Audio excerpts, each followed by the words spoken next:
আসছে, রেডি করতেছি আপনাদের জন্য। শুধু মাতে খুব মজা হয়। Thank you. এখানে আমি ডিম দিলাম আর সবাই এমনি ধনিয়া পাতা কুচি নুডলস একদম কমপ্লিট রেডি হয় তখন দেয়। আমি উপর দিয়ে কেন দিলাম, আপনি যে ডিম খায় না তো আগে দিয়ে দিলাম, কেচাপ সস দিলাম আর এখানে একটু দেখা যাচ্ছে গ্রিন চিলি সস দিলাম। আর এই যে নুডলস আছে আর সবজি কিছু আছে বয়েল করে রাখছি। আর এখানে কিন্তু আমি মাশরুম আপনি পছন্দ করে ওটাও অ্যাড করে ফেলছি, এর ভিতরে আছে। নিয়ে এক নুডলস দিয়ে দিলাম, সব কিছুকে ভালো করে মিক্স করে আবার নুডলস মশলা অবশ্যই দিতে হবে। নুডলস মশলা অ্যাড করতেছে। এখানে আছে 3টা নুডলস, এখন আমি অ্যাড করে দিই। মশলা অ্যাড করে ফেলছি, এখন সব কিছুকে ভালো করে মিক্স করতে হবে। চিংড়ি মাছও দিতে চাচ্ছিলাম, আবার চিংড়ি মাছ ডিপে যে রাখলাম একদম বরফ হয়ে গেছে। আর বানাতে যাবো আর সময় পারে যাবে, এমনি সন্ধ্যা আজান হয়ে গেছে, মাগরিবের নামাজও পড়া কমপ্লিট। তা বেশি করে রান্না করতে, আবার অপশনে বাবা যে ফার্মেসিতে আছে ওনাকে দিব, আমরা খাবো।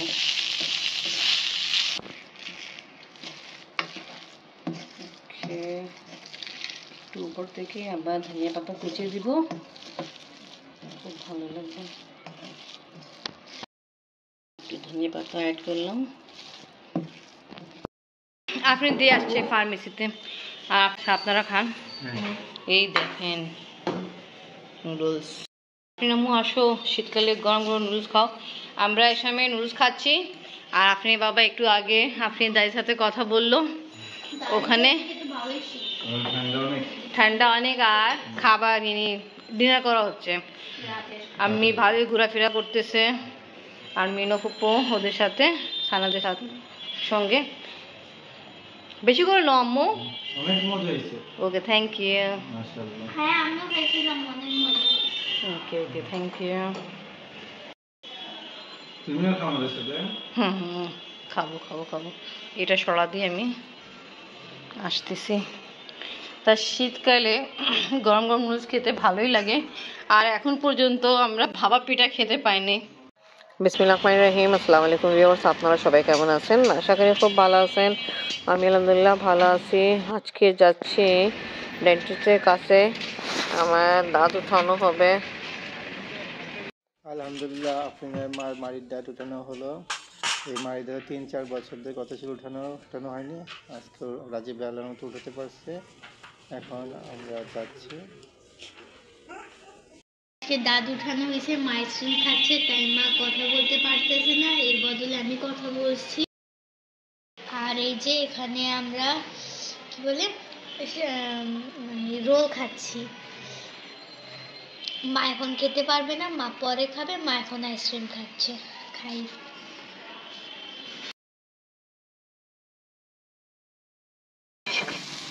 এখন পিঠের সাথে খাওয়ার জন্য এটাও রেডি করতেছি। দেখেন আপনি আবার রেডি হয়ে গেছে, এবার খান। আর খাওয়া দাওয়া চলতেছে, আমরা দেখতেছি পাকিস্তানি নাটক দুনিয়াপুর।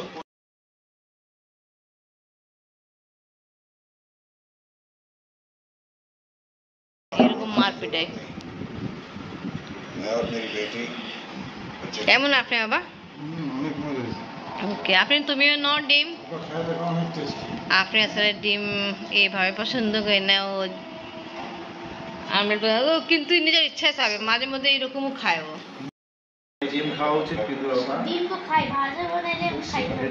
এই যে এনে ভাঙ্গা কেন হয়েছে, ওটা তো নিয়ম বুঝছেন, ওর একটা নিয়ম থাকে।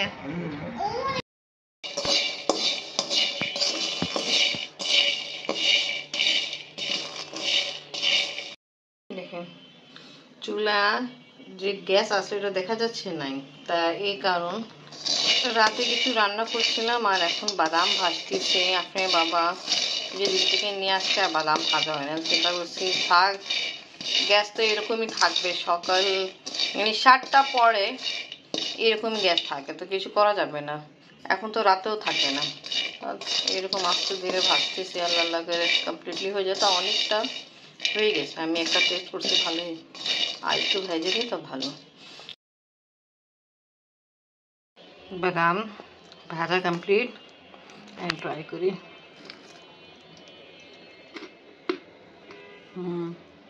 ভালো, ভালোই হয়েছে।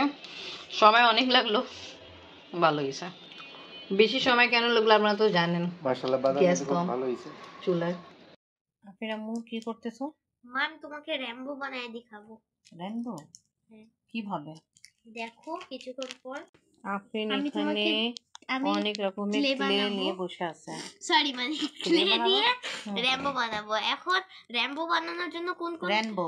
হ্যাঁ, র্যাম্বো বানানোর জন্য কোন কালার দরকার ওগুলো আমি তোমায় দেখাইতেছি। প্রথমে এই দেখো রেড কালার লাগবে, রেড কালার। তারপরে আমার কাছে না মানে অরেঞ্জ কালারটা নাই, তাই আমি রেড আর ইয়েলো মিক্স করে অরেঞ্জ কালারটা বানাবো। তারপরে ওই অরেঞ্জ কালারের নিচে এই ইয়েলো কালার দিব। হ্যাঁ, তারপরে এই কালার দিব, তারপর এই কালার দিব। এই 4টা কালার দিয়ে র্যাম্বো হয়ে যাবে। কিন্তু ওকে আম্মু, যখন রেডি হয় তা দেখাবা। ঠিক আছে।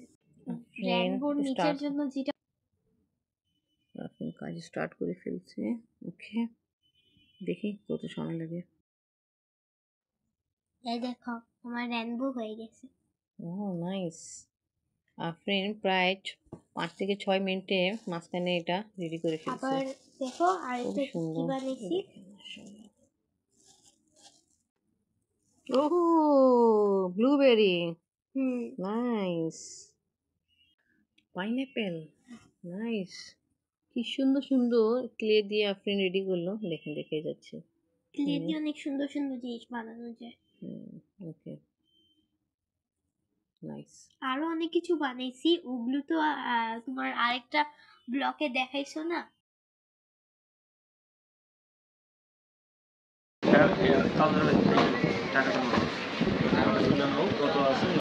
কিছুদিন আগে আমার বার্থডে হলো, তা আফরিনের বাবা একটু অসুস্থ ছিল, তা সেক্ষেত্রে আমার জন্য কোনো গিফট নিয়ে আসে নাই।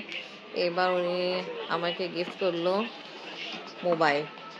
তা আফরিনের বাবা ইচ্ছা ছিল আমার জন্য ওপো নতুন যে আসছে মডেল ওটা দিবে, বাট আমি ভিভো ব্যবহার করতে চাচ্ছিলাম এই মডেল, তা এটা কিনা হলো। থ্যাংক ইউ আফরিন বাবা বার্থডে গিফট দেওয়ার জন্য। দেখাচ্ছি কি কি আছে এর সাথে। তো আলহামদুলিল্লাহ কালকে দাঁত উঠানো হলো, অনেক কষ্ট করে উঠানো হয়েছিল, সময় লাগলো কিছু। তো যা হোক আলহামদুলিল্লাহ 3 বছর পরে আমি এই প্রবলেম থেকে মুক্তি পাইছিলাম, আর আজকে আলহামদুলিল্লাহ মোবাইল কেনা হলো।